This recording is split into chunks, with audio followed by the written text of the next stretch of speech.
Is it on? Oh, goodness. Good evening and welcome to the Enigma Comix live broadcast.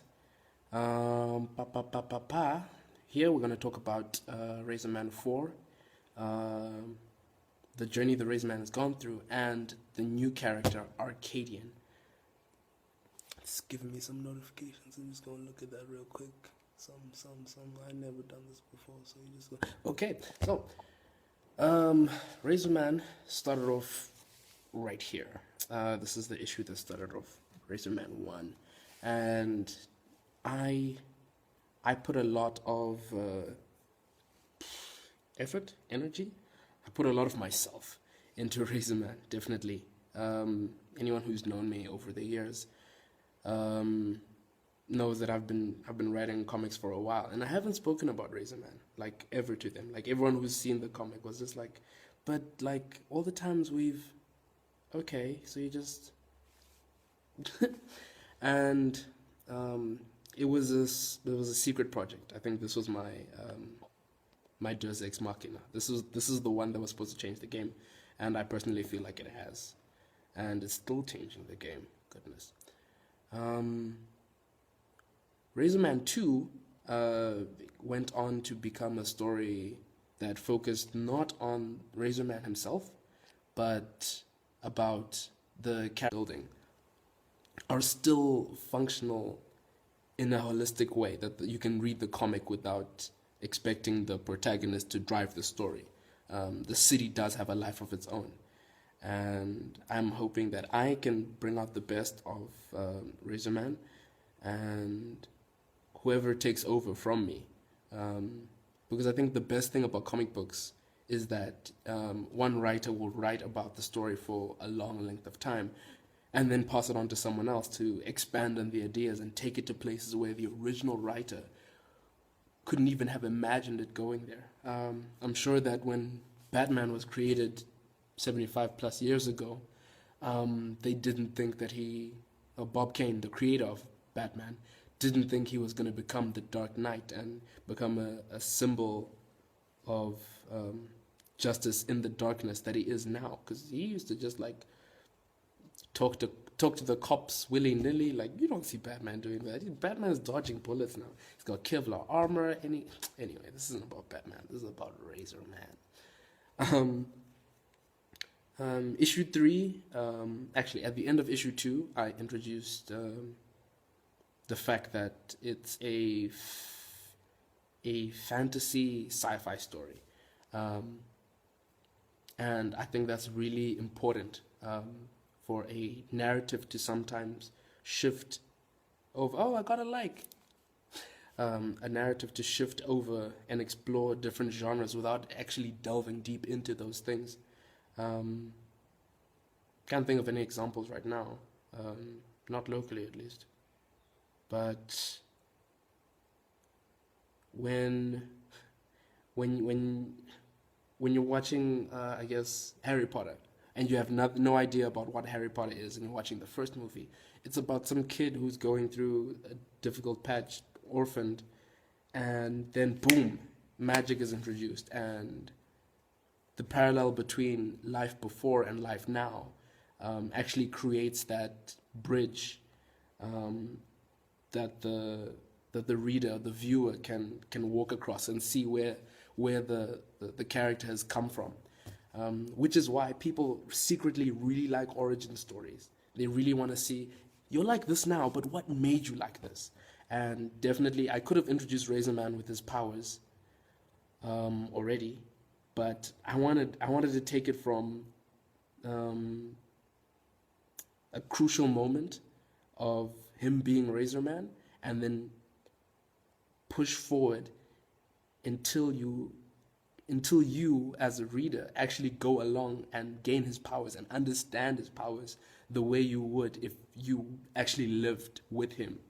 And what's fascinating is that after merging with Sigma Digital Studios, the Enigma Sigma connection, we the Enigma Comix Africa team got a whole host of characters added to the original roster. So now you'll see RazorMan with Nefenyuro Man, you'll see Umzingeli, Douglas Mayenza, and Black Zeus all acting within the same universe. And that was great. That was like the initial, when we're signing the contracts, like the characters that are going to go into print together as shared intellectual properties are these fixed characters. But now, what was actually really interesting was that obviously me and Eugene, the some of the biggest creators in Enigma, we've been working with other people before we actually came to this partnership, and that means that we have our fingers in some character rights that we don't fully have a hold of. With him, he was partnered with Will Jaravaja. I hope I'm saying his surname right. I'm kind of a Sala. I'm kind of a Salala. That's salad. Eugene and Will created the character Arcadian Knight, and in 2015, the Comic Up Volume 1 book published by Comics Post came out, and it's like a collection. It's a compilation book, which means lots of different stories by different artists and writers all came together to produce this content. I'm sorry about that, yeah. I'm really sorry about your slow connection. But you can watch it afterwards, because when it's done, it automatically updates or uploads to Facebook. So, where was I? Right, Arcadian Knight. So now, Arcadian Knight's universe began in Comic Up Volume 1, but we didn't yet see the actual character, because Comic Up is it's like a series. So we were hoping to see a continuation of all the books that were in Volume 1, in Volume 2, and so on and so forth. But with Will breaking off to do other work and Eugene working with me, they came to an outside agreement that Eugene can wholly have the character, which means that Enigma wholly has the character, and we can publish freely without any legal issues later. And actually, there was a really big debate on the Comics Post WhatsApp group.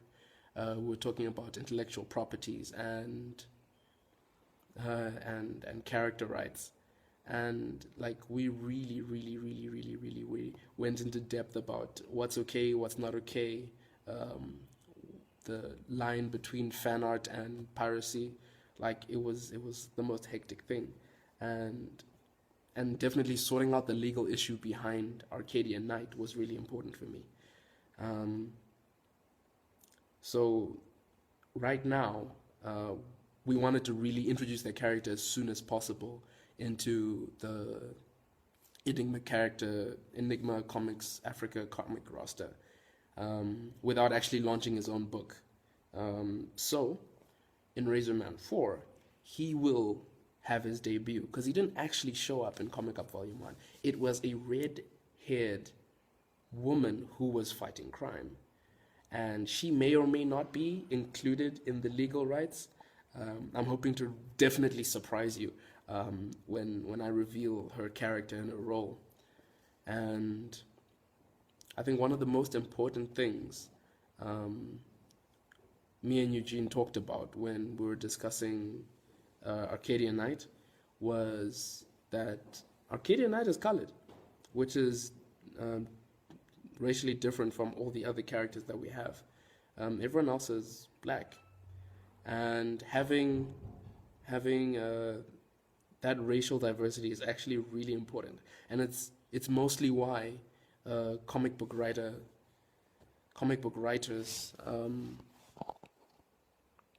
Okay, let me finish this point and then I'll answer the question in the comics by Marco Muzenda. I actually forgot what I was saying. I lost my mind. Now I'm playing B.O.B. out of my mind. Okay, Marco's question is the difference between fan art and piracy. What does that mean? That people can't produce fan art or your comics? Okay, think about it like this. If you take um, take a canvas and you draw a character on that on your canvas, and it's, let's say, Super Mario, it's a very iffy issue because you're reproducing work, someone else's intellectual property. Someone else created Super Mario, and when you sell that, you're also selling the idea. Um, and if you like, and a lot of artists sometimes comic book artists, and if they produce their own comic, which is like non-canon fan fiction, it's a problem for the main owners of the intellectual property, especially when it comes to defamation of the character. Um, um, I guess when you see adult versions of characters online, which is actually very common, um, it reflects badly on the company, and it always starts with someone making fan art and making these very small variations. It's a snowball effect. But yeah, we're establishing clear lines of difference in Zimbabwe with the chats. Tino and Eugene are promoting intellectual property laws in Zimbabwe. I hope I answered your question, Marco. Where was I? Racial diversity. Arcadian Night is colored, biracial, multiracial, depends on where you are in the world. That means different things. But in Zimbabwe, because he is in Zimbabwe, he is colored. And yes, I remember my point. The reason why a lot of creators actually start off making their own books is because we don't see ourselves in other books. Okay, there's Black Panther in the Avengers, and you can name probably all of the black characters within Marvel or DC in their biggest rosters. But can you do the same for every Caucasian character, every white character? You can't, because they're countless. But that demographic isn't representative of America, where they live in. And to make a cast of completely black characters would be doing the same thing, just on the opposite side of the scale, or a different part of the scale. I didn't want to get confusing with a maths reference. What was I saying? Right. So by having Arcadian Knight as a colored hero, he effectively right now represents every colored person who has decided to take up this vigilante role. And hopefully, the more racially diverse characters I can have, it doesn't immediately fall into tokenism. And tokenism is, Eugene has an entirely valid point. I'll read it out just now. And due to the fact that one character is racially holding a role, it's very easy to blame tokenism on that, where that character now represents everything about that race. So if this character is angry, and he's the only black character, all black people are stereotyped as angry. And where my problem comes is that black people in U.S. media, I'm not going to point fingers anywhere else, are usually hilarious. They are comedic relief. They're one-toned. And while Tyler Perry movies are underrated, he definitely is on that movement of broadening the emotional range of black characters. And now by having Arcadian Night there, it opens the gateway for other ethnic groups. I do have some others planned, but I don't want to roll them out the same way that I've rolled Arcadian Night out. The only reason why I'm bringing out Arcadian Night by himself is because he was wholly owned by someone else, and bringing him in now, I'm trying to make it seem that he's his own person and he's ours. That seemed kind of redundant. Anywho, got some comments. Okay, Eugene's comment is, Eugene, shout out. Due to the scale of the Zimbabwean comic book market, fan art can be hard to police and control for intellectual property of the owner.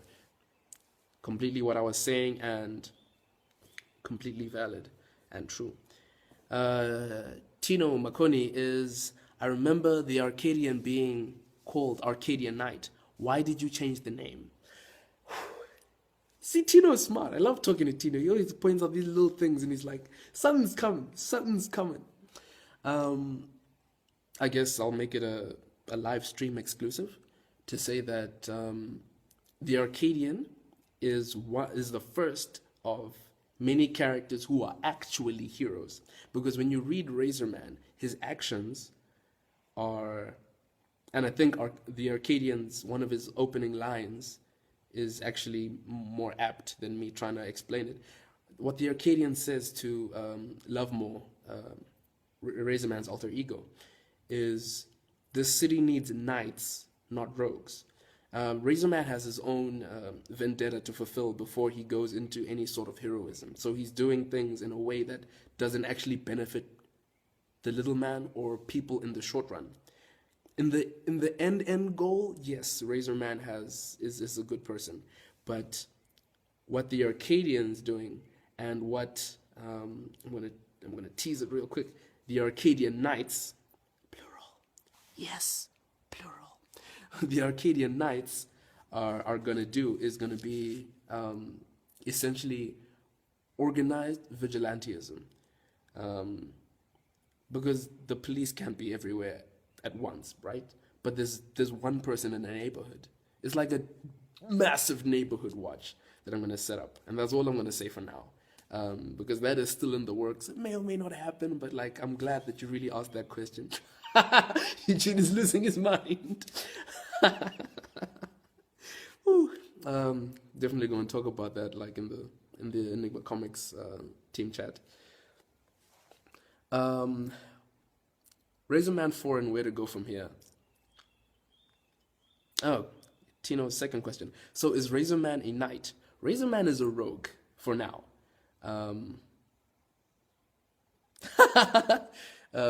Stephen is also riding the high. Yes, the Arcadian Knight Squad. It's actually gonna be lit. And I want one of the main things that I want to introduce about the RazorMan universe is that you will find a lot of Zimbabwean personalities, and like you could argue that Zimbabwe is actually a melting pot for a lot of different identities, and I do want to bring out that Afro-metropolitanism. Oh, bars. Oh, English. Ah. Yeah, and you bring out you don't typically see Windies. Oh, Mawindi, the guys who collect the money in a taxi in media. But I do have a character that actually highlights those roles, those taxi rank roles, because that's a normal part of the Zimbabwean narrative, to take a bus to go somewhere, and not bus like the London double-decker bus. I mean like a minivan, like a combi, like they're gonna make you fit for like 16 by 16 all in that square space. No, man. And that idea that a Zimbabwean can make a plan no matter the situation, I really want to grind that idea in. So hopefully RazorMan 5 going onwards, I'll be able to highlight RazorMan's own personal journey, as well as still being able to tell the entire narrative of the universe at hand. The last thing I want to talk about is RazorMan's abilities to be. If you had a chance to pick up RazorMan 3, I talk about, I introduce the concept of Rufemo, which is literally translated to death breath. And as we go on, I'll explain how the mechanics of that works. I'm going to get to Eugene's question just now. But the connections between Rufemo and the greater narrative for this first arc is that there's a lot of pre-Rhodesian, pre-colonization history that is actually still alive and well. You just need to find it. And because RazorMan is going on this trip to find out answers about his dad, he does stumble upon it and gains access to that information and or superpowers. Anyway, Eugene's questions. So you're going to have toots? What? You're gonna have touts as minor characters. Reminds me of Turk from Daredevil or Luke Cage. Oh yes. Yeah, I'm gonna definitely highlight the minor characters in a way that they wouldn't have their own book, but they would be able to drive the story in a para-narrative way. Question from Marco. Rufemo, is that an actual Shona word or a word concept you created specifically for this? The thing about Shona is that it's a very doing word language. There's a lot of verbs, and to construct a noun, you have to actually like reverse engineer the language a bit. And because Shona and a lot of African languages were established before a lot of concepts were made, like you can't ask someone for the Shona word for microbiology. Like, don't be rude. So yes, I did actually have to go and speak to a consultant about how to construct the word for death breath in Shona, which is Rufemo, which is a combination of Rufu, which is death, and Femo, which is breath. So combined, Rufemo. Cyril's questions have a C more. Okay, when will the first promo material for the third Chimurenga event drop? Second question, do you draw any inspiration from one of the non-Marvel DC universes? And are you single? Oof, gotta ask me such tough questions on air. Might have to slide into your inbox. Question 1, material for third Chimurenga. Third Chimurenga is still building up, and now with the Sigma Enigma merger, it won't happen as soon as it was supposed to happen. But that ultimately means that it's just going to be bigger and better, because you're going to have Neferuman next to Black Zeus, and that's just going to be a fight, a combo. I don't know. We're going to see. Do I draw inspiration from one of the non-Marvel DC universes? Yes, I read a lot of manga. I'm hoping to bring those deeper sci-fi elements that you can only catch in an anime to Zimbabwe, but like still keep it in the African context. Am I single? You can check Facebook. Tino's question: what involvement can we expect Black Zeus to have in the RazorMan universe? Even Umzingeli commented, what involvement can we expect Black Zeus to have in the RazorMan universe? For first arcs, as a writer, I would like to establish the character as themselves, but with little Easter eggs to the connections between all the other universes. Like how you wouldn't have the Hulk and Iron Man in the same movie because you're still trying to develop each personality, so that when they do meet, they can either clash or they can harmonize. I'm going to say for now it's going to be minimal, but they will make reference to each other because they do happen within the same space. I have referenced it twice, once in RazorMan 1 and once in RazorMan 2.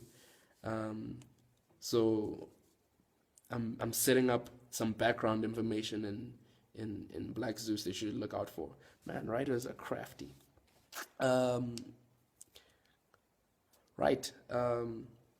of the other things that I thought was really cool was when I was doing concept art was that Umzingeli is probably going to be, if they make a team, we're still in debates. If they make a team, Umzingeli would probably lead that team. Because of all the varying personalities, she would be the most qualified to be the leader of the team. And I'm really happy that Dan is drawing that. Dan's human figure work for females is actually, I would say, one of the best in Southern Africa. And I've actually like browsed through a lot of what's coming out of Southern Africa right now. We're coming for you, Nigeria. We're coming.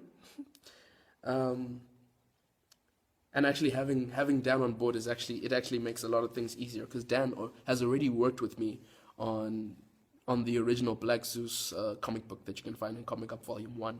And the synergy between him, Eugene, and I actually brings out the best in the work. And I'm actually more excited for the Mzingeli book to drop than I am about some of the things that I'm gonna drop, because definitely Dan's high quality art, Eugene's left field but amazing ideas is probably gonna be the best book out. Yeah, it pains me to say that. It pains me to say that. I'm doing my best as the artist for RazorMan. I'm not traditionally an artist. I studied commerce, management and information systems. So this whole drawing thing is just wait. There's a function here. Yeah. This whole drawing thing. Nah, man. Like, I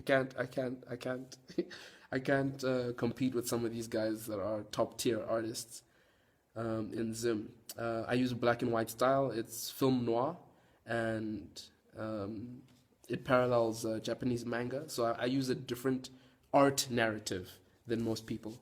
But I think it brings out the best of the RazorMan universe. I think last question before my data actually like chows. From Arthur, great work, fam. Keep Zim comics alive. My question is, when you started RazorMan and your other comics, did you start by just having characters and producing a story from there, or did you have a complete story that you wanted to tell? I have a couple of books, graphic novels, and light novels that are completed basically without actually going into production. And in those, I had a different approach than I would in a serialized thing, because definitely the thing about comics is their longevity. Superman, Batman, Spider-Man have been going on for years. I think 2013, Spider-Man got to issue 700, and if you divide by 52, you can tell how many years that it's actually been running. So to have a final idea of these characters is actually difficult. But in terms of characters dying off and the such, like legacies, like Kid Flashes and other Spider-Man, I guess I can see that I do have an idea of how Lovemore's story is gonna end. But writing in general, your characters are subject to events in your universe. If your universe is really happy-go-lucky, it's really random to have a really dark character, because how did this happen? What in this universe is so dark that it became an anomaly? And why isn't this common? There's those questions. As a writer, you have to ask yourself. So, yeah, write the characters, write the plot. No, write the plot, write the world building, and then the characters. There we go. That's the order. Don't misquote me. Okay, I said that was the last question, but Eugene sits on, and Eugene is important. What new details about the messengers can we expect in RazorMan 4, and can we expect to see them appearing in other Enigma Comix Africa titles, such as The Lightning Kid? Ooh! Now you're just asking for spoilers. That's what you're doing. But I guess it's a Enigma Comix Live exclusive. The after effect of goodness, I started tearing up. Like, I got emotional because, like, it's my first villain, the messenger you see at the end of RazorMan 3. Yo, I almost cried when I wrote that. No lie, I cried. The messengers are currently one of the most powerful entities in the RazorMan universe. They are the ones who introduced Rufemo, and they are masters of it.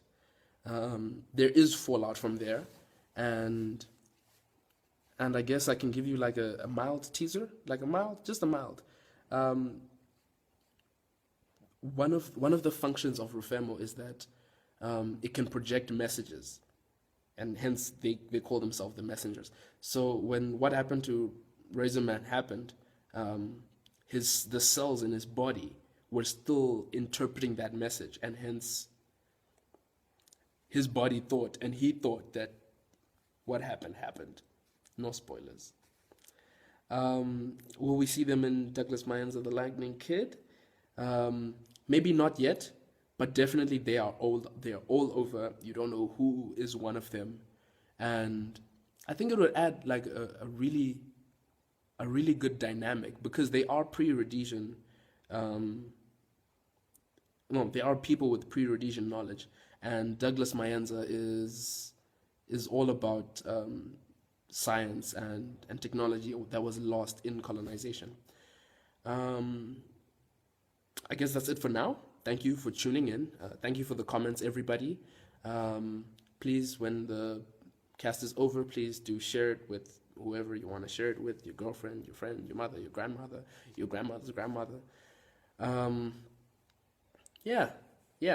If you haven't caught up with RazorMan 1, 2, 3 yet, or you just want to check out some of the stuff on the store, like Eugene's character creation tutorial, Dan's art book, like Dan I was speaking about earlier with the amazing art, he's got an art book out that you can check out with step-by-step guides, and Amanda's light novel, the first of its kind in Zimbabwe. Definitely check that out. That's also serialized. It comes out chapters at a time. So please check out all these things. Thank you everyone for the love and support that you've given me so far. I hope that come December, like, things are gonna pop off. Please check out all this stuff at the hugemedia.net/shop. I will add the link. Love you all. Peace. Now I gotta find out how to finish this.